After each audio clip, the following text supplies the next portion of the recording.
It's been about a decade since this happened, but the details are still pretty clear in my mind. This is all from my perspective, and I wish my mother remembered it as vividly as I do, but unfortunately, her memory of the events isn't as sharp. For context, I lived in a mid-sized city in the southern United States at the time. The main hangout spot was the local shopping mall. Sure, there was a cinema and a couple of bowling alleys, but that was about it for entertainment. My mom worked at a department store within the mall, and having nothing better to do, I'd often go and hang out in the break room while she was on her shift. It gave me a reason to get out of the house, and if I felt like it, I could walk around the mall or grab a snack from the food court. Honestly though, I was pretty shy back then, so I usually just stayed in the break room playing video games on my handheld console. My mom's co-workers were incredibly sweet, often popping in to say hello or check on me during their downtime. If I was lucky enough to go with my mom on weekends, I could usually convince her to pick up my friend. We were secretly dating, but since we were both girls, I wanted to keep it discreet, and she'd come along. Going to the mall meant I was free from chores at home, and it was a cheap way to sneak in a secret date. My friend, however, never really liked staying in the break room with me. She always preferred to walk around the mall. She really enjoyed taking walks in general, so it wasn't unusual for her to want to do so at the mall. I just wasn't as keen on walking as she was. I'd try to get out of it whenever I could, usually by convincing her to just walk to a nearby store or grab something from the food court instead of exploring the whole area. I noticed pretty quickly, though, that she wasn't just trying to get me to walk. She genuinely seemed uncomfortable in the break room itself. My friend was much more perceptive than I was, and I initially thought she just didn't like the ambiance for some reason. For a little while, I let it go, but eventually I got frustrated and asked her directly what was bothering her about the break room. I expected her to say it was too cramped or that the flickering lights made her uneasy, things that bothered me too. But no, she told me she could hear things in the ceiling, like someone was walking around up there. My mother had told me there was indeed a space above the ceiling, but it was for maintenance, filled with wiring and insulation, not for walking around. Technically, someone could go up there. I told my friend this, suggesting it was probably just an employee fixing something. She said it was fine, but still didn't like it, and preferred walking around or sitting in the food court. I understood her discomfort and wanted to help, so I agreed. We had a really good, communicative relationship, and while I got a bit frustrated, I didn't mind too much if it made her more comfortable. Later that day, I mentioned what my friend had told me to my mom, and asked what they were fixing in the ceiling. My mom looked very distressed and said they hadn't been fixing anything that day. She wanted to show me something. She took me into the receiving room of the department store, a back room filled with boxes and random junk. The room was L-shaped, only one part was used for receiving. The other part had a hatch that led to the ceiling. I should clarify that to access the ceiling, the store had to call the mall's maintenance team. They didn't keep a ladder or anything on hand because it would be a safety hazard. This particular area only had the hatch. Needless to say, I was horrified to see what appeared to be gash marks leading up the wall to the hatch. I still remember how they looked, brown gashes dug into the concrete wall of the receiving room. I asked my mom if it was a prank, but she told me that wasn't even the first time it had happened. She had no way of knowing I would even ask about it. According to her, these strange gashes would show up several times over many months. Each time, the store would call mall security and maintenance, who would clean the wall and investigate the ceiling. They never found anything during their searches, and eventually gave up looking altogether. The only explanation they could find was that it was likely a homeless individual who had somehow made their way into the ceiling and avoided everyone during the searches. I stopped staying at the mall with my mom after that. Anytime I wanted my friend to come over, we found somewhere else to go during the day. I didn't feel safe going to the break room anymore. I knew nothing had technically happened up until that point, but I didn't want to risk being around with some random person lurking about in the ceiling. This happened back in 2021. I'm 27 and female, and I had just moved from Perth to rural Australia to live with my fiancé, who was my boyfriend at the time. He was 29 and on military posting at an army base. The town we moved to was pretty isolated, about 4 to 5 hours from any large city in each direction. It was still big enough though, with a few different suburbs surrounding the main area. Neither of us really knew the area at all before moving, which led us to get a house in a pretty sketchy part of town. I'll try to explain the house layout first, as this will be important later. The house we moved into was quite old. It had huge glass windows everywhere, including the entirety of the front of the house. Because of this, you could easily see into the kitchen, living room, and one of the unused bedrooms without coming down the driveway. There was an old metal fence to the left of the house, about 1.5 meters tall, which led directly into the backyard. To the right of the house was a small path, hidden by an overgrowth of bushes and plants from the front, with a locked gate the height of the house that led to the back, semi-enclosed patio and back door. The path was right next to the kitchen window. You couldn't exactly see out when the light was on, but you could see in if you were outside. Coming in through the back door from the patio, you would walk through the laundry with an adjacent bathroom into the kitchen, with our bedroom off to the left and a second one directly next to ours. My boyfriend was out doing military duties for a week, so I had been home alone. It was summer and quite hot. The house had terrible AC, so I had been sleeping with the windows open and even accidentally left the back door wide open a few times when falling asleep. I've always felt safe in Australia and have lived mostly alone since I was 18, so I didn't really have an issue with it. It came to Friday, my 5th day alone, and I decided to walk into town to find something to do. The walk took about an hour each way, and when I finally got home, I was looking forward to doing nothing but escaping the oppressive heat. I spent most of the afternoon in the living room playing video games and watching TV. I had heard a few weird noises down the side of the house on the path next to the kitchen, leading to the guy who lived next to us had some kind of workshop though, so I assumed it must have just been him tinkering around. I'm one of those people who lays in bed before they're actually ready to sleep.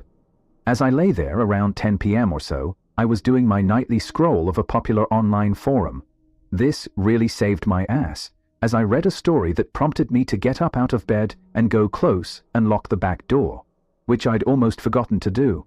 The back door had a normal lock, then a reinforced deadlock with a key screwed into the wall.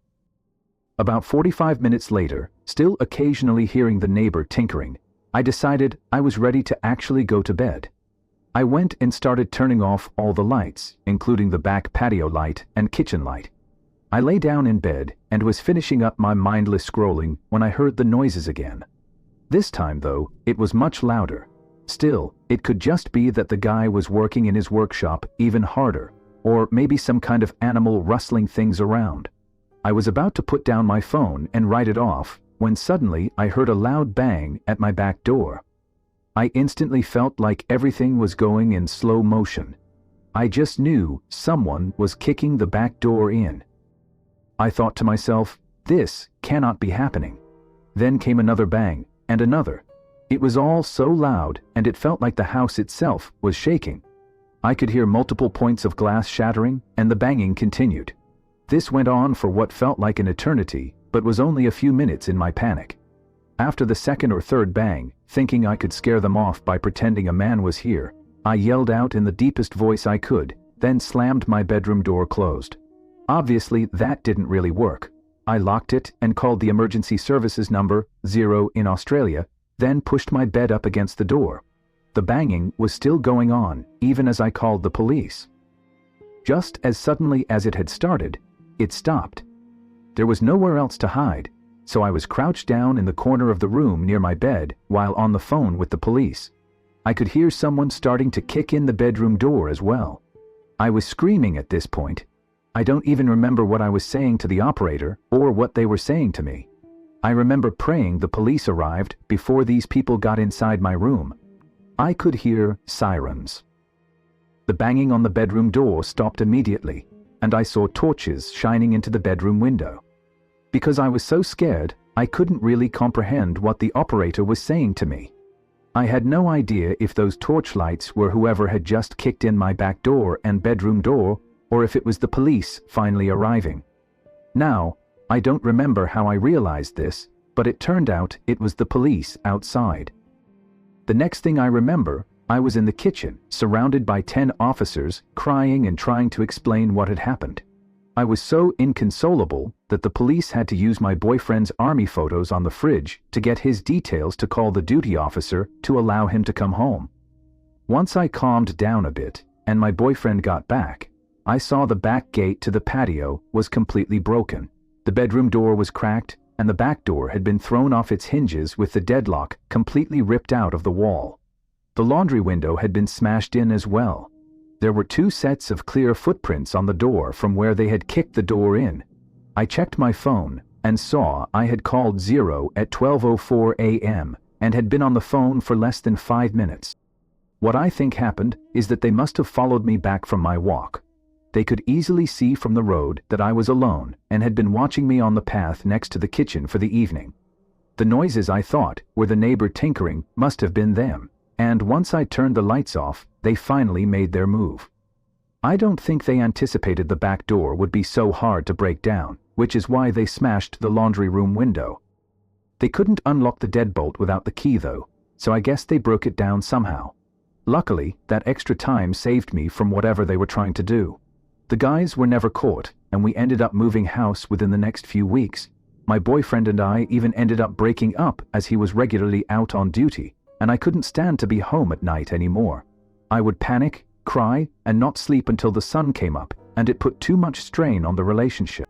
It wasn't until later that I realized I was experiencing PTSD, and after I worked through it, we got back together.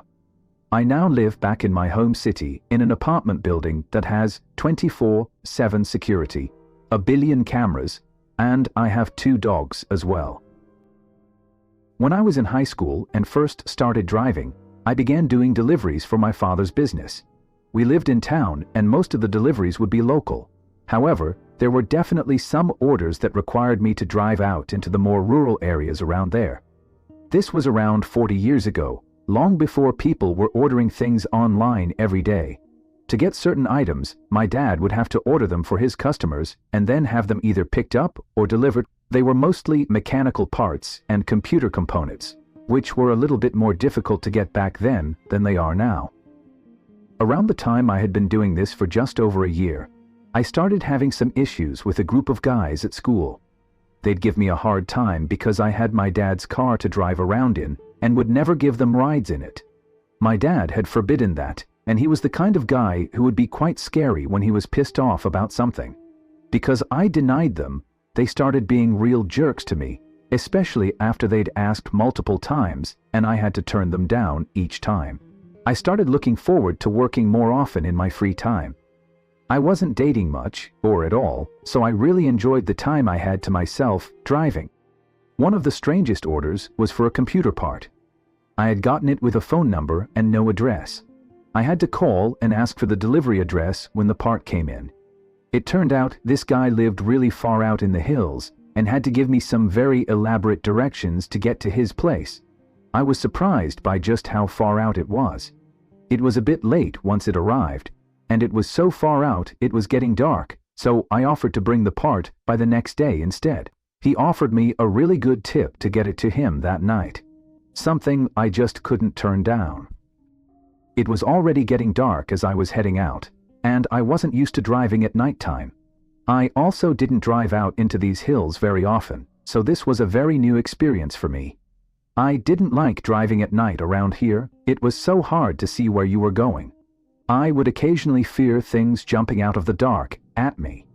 I was pretty worried about getting lost out there. The roads were very thin and easy to lose. I was surprised by the time I got to the house.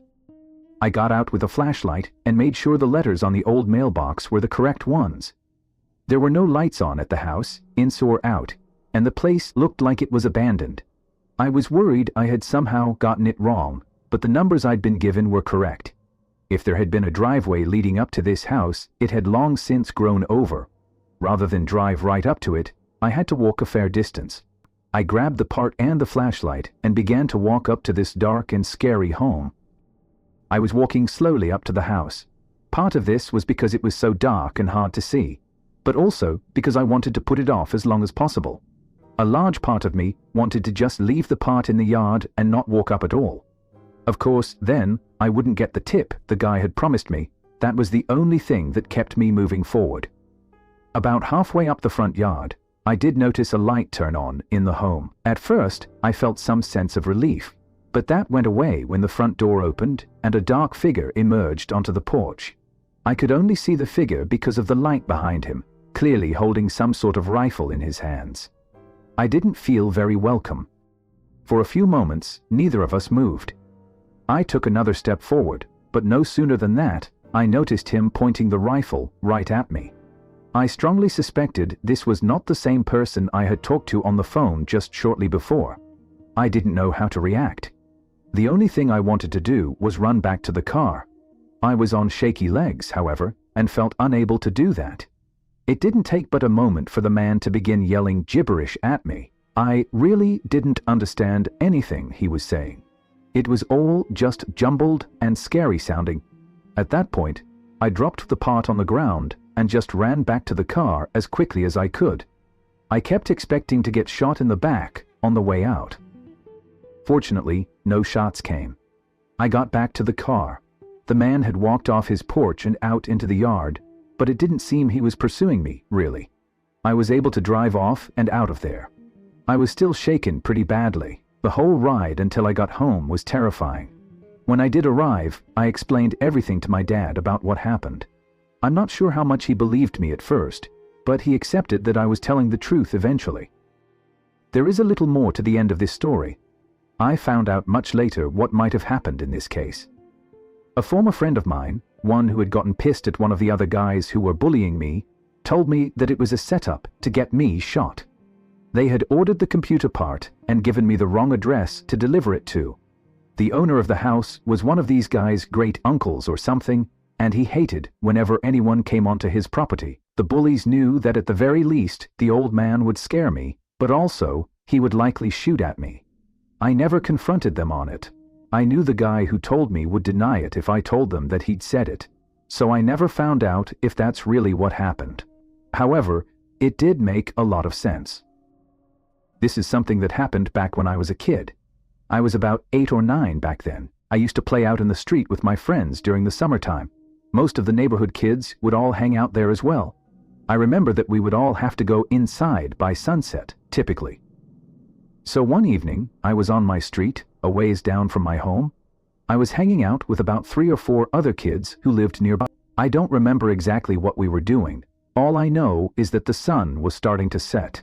After a while, 2 of the other kids had to go. I was thinking that I should probably start heading back soon as well. However, I did not immediately go inside. Instead, me and these 2 other kids were still in the street talking. We were a ways down from my house. Normally, the street would be really quiet and not very many cars would drive down it. I remember, though, that right when it was starting to get really dark out, we saw this truck enter the street from the other end. We all moved over to the side of the road and noticed the truck was going very slowly. Soon we saw that it was an ice cream truck, and it began playing the typical ice cream truck music, except it was at a very quiet volume, must have been turned almost all the way down. As the truck approached, I personally had mixed feelings. I was always happy to see an ice cream truck during the summer, but something felt odd about it driving basically at nighttime with the volume down so low. We 3 of us kids remained on the side of the street. We were going to let the truck pass by. I realized that the truck most likely was not going to sell ice cream at this hour. When the truck got close to us, it started to slow down even more, and then stopped altogether. The 3 of us just continued to stand there, now staring at this ice cream truck in the road. The truck sat there running for what felt like a long time. I was really curious about this situation. Finally, the driver's door slid open and a man stepped out and said hi to us.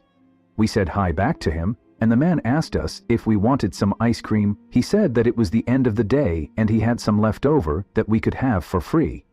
This sounded good to us. I was quick to say yes. The man then told us to go ahead and get inside of his truck. He moved back and was going to open the back door. That's when I got a real bad feeling about this. There was a suspicion that I probably should not get inside of that truck. The other two kids started to walk over, and I didn't know what to do. I just started following them. I was telling myself that nothing bad would happen. I remembered that as we made it around to the back, the guy was just standing there inside the truck. I heard my sister's voice and looked over to my house. It was probably 100 feet down the street. My older sister was yelling at me to come inside because I wasn't supposed to be out past dark. When I saw her, she was standing at the edge of the yard. She then seemed to notice the ice cream truck. My sister would have been about 15 at the time, so a lot older and more mature than me. She asked what was going on and started to move closer. That's when the ice cream man suddenly slammed the back door of the truck, and the other kids that I was with took off running in the other direction to go back to their houses. It all happened so fast. My sister started yelling at me to get away from the vehicle. All three of us kids ran away. Meanwhile, within seconds, the ice cream truck started driving off. I got back to our house, and my friends went back to theirs. I went inside, and my sister told my parents about what just happened. They didn't let me leave the front yard without supervision for a few weeks after. I'd learned my lesson though, and I was always suspicious whenever I saw another ice cream truck. My family used to move around a whole lot. That meant that when I was younger, I was almost always changing schools. It got to be very hard to make friends, not only because of all the moving, but because I always expected to be leaving again very soon. That kept me from wanting to form new attachments. We moved so often it seemed futile. I mostly just kept to myself whenever I entered a new school. Well, of course, anyone who's been to school knows exactly how the loners are treated, especially in middle school. That was where I was in my education when this story takes place. My family had just moved to a semi-rural area. I remember this being the worst time in my life, and I still consider it to be that way, honestly. I was in the 7th grade, and I remember this year I turned 13. I had always been a bit of a small kid, and the fact that I was so quiet and a loner just made this whole thing worse on me. The bullying started pretty early, and it got pretty nasty too. In fact, it had gotten so bad, I would try to make myself sick in the morning to avoid going to school. I would wear wet socks to bed or put dirty things in my mouth. Back then we actually thought something like that could make you sick. There was constant name-calling. Kids would always try to force me into fights with them. I never wanted to fight, and there was never any reason. I remember once these two bullies held me while another burst a water balloon on me. Then they went around joking and telling everyone I had a wet dream. It was humiliating just being at that school. The worst part is that the teachers never did anything about it. It happened on the bus, too. A few of the guys who gave me a hard time at school were on the same bus as me and lived in the same general area. Fortunately, I lived 45 minutes away and out in the country, so being home was the best thing for me. I would never encounter anyone else who tormented me way out there. Summer vacation, because of this, was my favorite time of year. That particular summer, it was even more welcome than before. I was able to just be home and not have to deal with the constant torment that was visited upon me. One of my favorite things to do was go out exploring into the woods. I would do that maybe a few times a week during the summer. There were a lot of woods in the area, so I was never short of spaces to explore. Sometime in the middle of the summer, I was out exploring in an area I'd never been in before. I'd come across some berry bushes and was surprised to find a good haul of blackberries. I decided I would pick them and bring some home, because they were pretty good actually. As I was walking along, I found a dead squirrel. It was obvious the squirrel had been shot and just left there to die. Whoever had shot it was doing it for fun, not for food. I found a bird in a similar condition. It was heartbreaking to see any of this. I wondered why people like to kill animals for fun. As I was out hiking this new area, I began to hear what sounded like footfalls every now and then. I'd never encountered any other people when I was out exploring before. I'd only once in a while come across an animal that wasn't a bird or a squirrel even, but I'd never seen anything dangerous out here. The footfalls I was hearing seemed like something bigger, I didn't think there were things like dangerous cats or anything like that around, but I did get a bit concerned when I heard what sounded like someone laughing. Then I knew, if I had heard this correctly, there was a person out here in the woods following me. My first thought was I was about to get in trouble for trespassing. I didn't know who owned the land I was exploring on, so I began to get a little bit scared. I decided to go back towards my house, or at least try to find a road to walk along. I went off and kept hearing sounds that indicated someone was in the woods, following me. I kept looking around, trying to see who it could be, but whenever I looked in the direction of the noises, they'd stop immediately, and I wouldn't see anything. Then, I'd hear the laughing begin again when I turned around to face it. The last time, my heart froze in my chest. I was terrified. I was looking at a kid named Mark, one of my worst bullies in school. He was with a bully friend of his, Dave, and the scariest thing of all was that both of them had rifles. They emerged from behind the trees to face me. I didn't know what to do. I was terrified at the scary looks on their faces. I thought about those dead animals. I was positive it was these two that had killed them. Kids my age shouldn't be out in the woods with rifles. I'm sorry, being 13 and doing that sort of thing is just wrong. The proof I have of this. Both of them pointed their rifles at me right away. Mark taunted me, calling me horrible names and racial slurs. Then they said I was dead. I turned around to run. As soon as I did, I heard a gunshot ring out. I didn't feel anything, so I know I didn't get shot myself. But needless to say, I was terrified. I fell down to the ground. Dave and Mark ran up to me and pointed their rifles at me. They called me names and made fun of me because I was scared. I didn't want to move. I just lay there on the ground, hearing their insults and being terrified. It was the worst feeling I'd ever had in my life. Then the most amazing thing happened. "Mark, what the heck are you doing?" I heard a man's voice call out.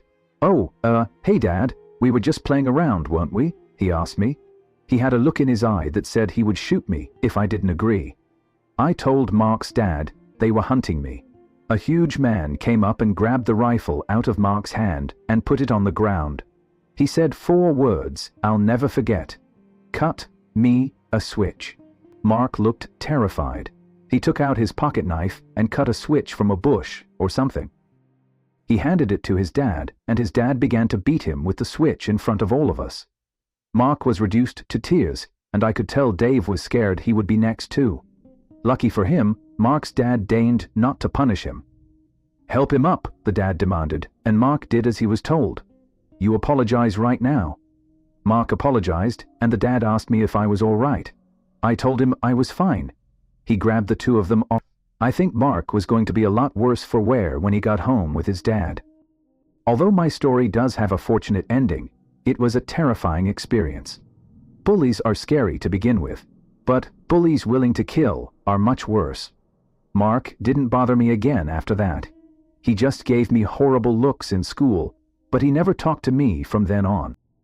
I recently ran into an old coworker from our time working at a sandwich shop in a truck stop. We chatted for a while before he had to leave, but I started thinking about my stint at that place, specifically the creepy customer. In college, I worked some overnights at that truck stop. It was a pretty safe place in a smaller town, and there had only been 3 incidents in the 4 years the place had been open before I got hired. 1 trucker got robbed, 1 group of ladies arrested for servicing the truckers, and 1 overdose. I was never really worried, even though my coworker seemed a little bit concerned that I was a young girl working overnights, especially at a truck stop where there was only 1 other employee in the entire place. Usually it was really slow though. Most of the time, I'd simply get 3 or 4 truckers coming in within the first hour. A couple of people would come in with the munchies and order 3 dozen cookies at one time, but usually it was around 1 person an hour, if that. That meant most of the time, I'd spend about 3 hours cleaning ovens, finishing dishes, deep cleaning the lobby, that sort of miscellaneous thing. I'd spend whatever leftover time in between customers doing my homework. The overnight person on the other side, the gas station side, was pretty cool, as long as everything was cleaned and temp checked regularly. A few weeks before I inevitably left this place behind, A guy came in about 20 minutes before my shift was set to end. It was around 5:00 a.m. at this point. My coworker had arrived earlier so we could fill out some paperwork he had to get done soon. He was sitting in the back office already because of this. I started to make this particular customer's sandwich, making a bit of small chit-chat like usual at first. Nothing seemed out of the ordinary. He told me he was driving from New York to Wisconsin and asked me a bit about how my night had been. Nothing crazy so far. I wrapped up his sub, rang it up for him, and even threw in a small discount for him since he seemed nice. I was just happy I was getting ready to go home for a few hours of sleep before I had to head off to a long day of college classes.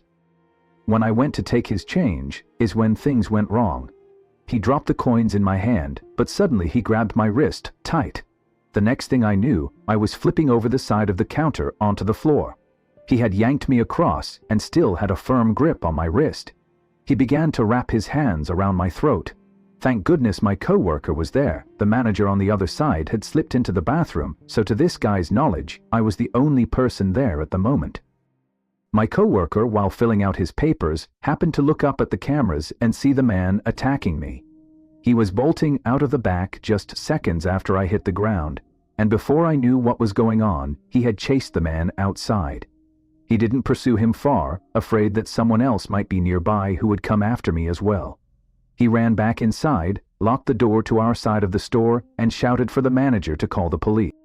The cops came, they searched the area and watched the security photos, but nothing ever came from it. The guy disappeared completely, and I never heard anything about him. I put in my 2 weeks' notice the following day after my nerves had calmed down a bit. I was switched around, so I worked during the day around my classes for my last few days. They made it a policy as well that 2 people were to be working both sides of the truck stop on overnights from that point on. I still live about half an hour from there, and honestly, I haven't gone back since that last day. That memory is still fresh in my mind, even 8 years later. You know, I babysat once for just a few hours one night, and it was by far the creepiest thing I ever experienced. The baby was 1 year old, and I was friends with his mom and aunt. More of a friend with the aunt, really. I was visiting, and the mother needed to do something. She asked if I could stay and watch her kid for a while. My friend, her sister, drove her to go get a few things. I had said sure, mainly because she'd already put him to bed and it shouldn't have been any work at all. This was around 7:00 p.m. at night, or so. They had left, and about 15 minutes later I heard a thump from the bedroom area. All the bedrooms in that house were near each other in the same hallway. My friend had her cat locked up in her room because I have allergies to cats anyway. I assumed it to just be the cat making some noise and continued to watch TV in the living room.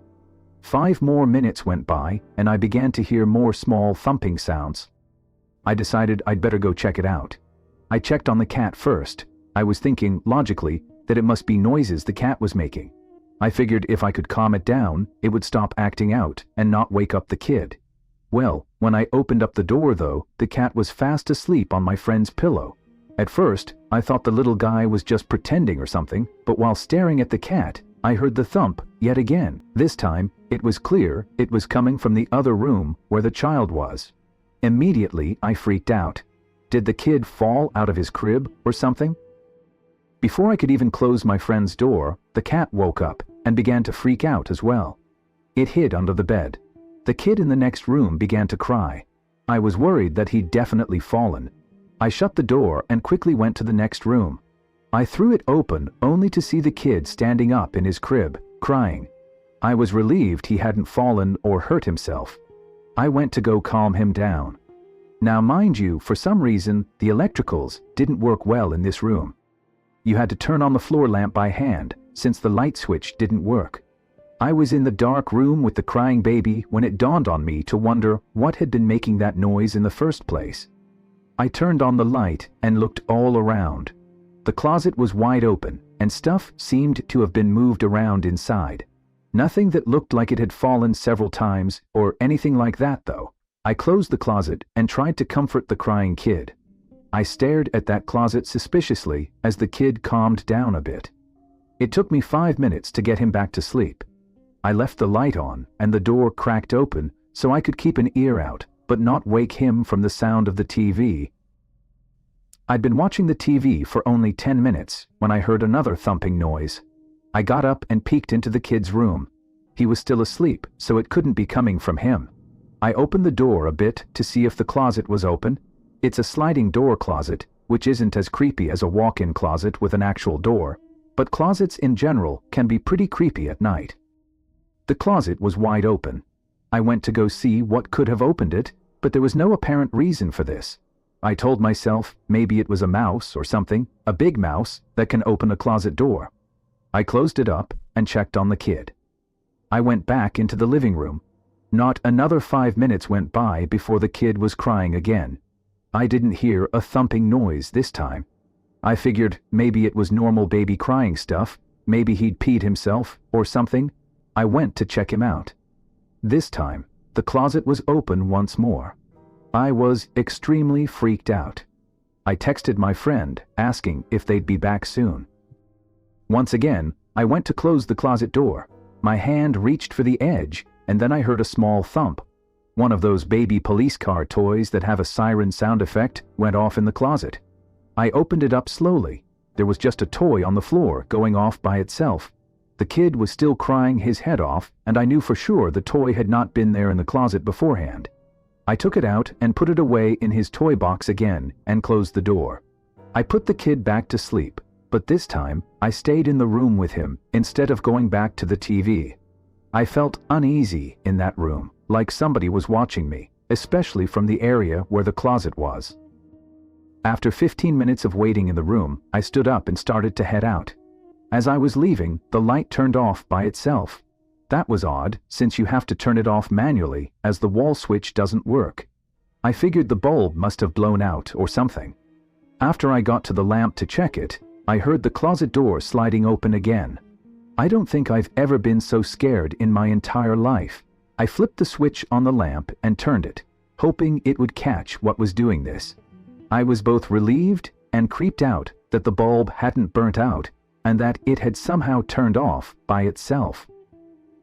As the light turned back on and I turned around, luckily nothing was there. The closet door was wide open though. That was the last straw. I grabbed the kid and slammed the closet shut. Then I shut the door to the room behind me. I took the kid into the living room with me until his mom and my friend got back at around 9:00 p.m.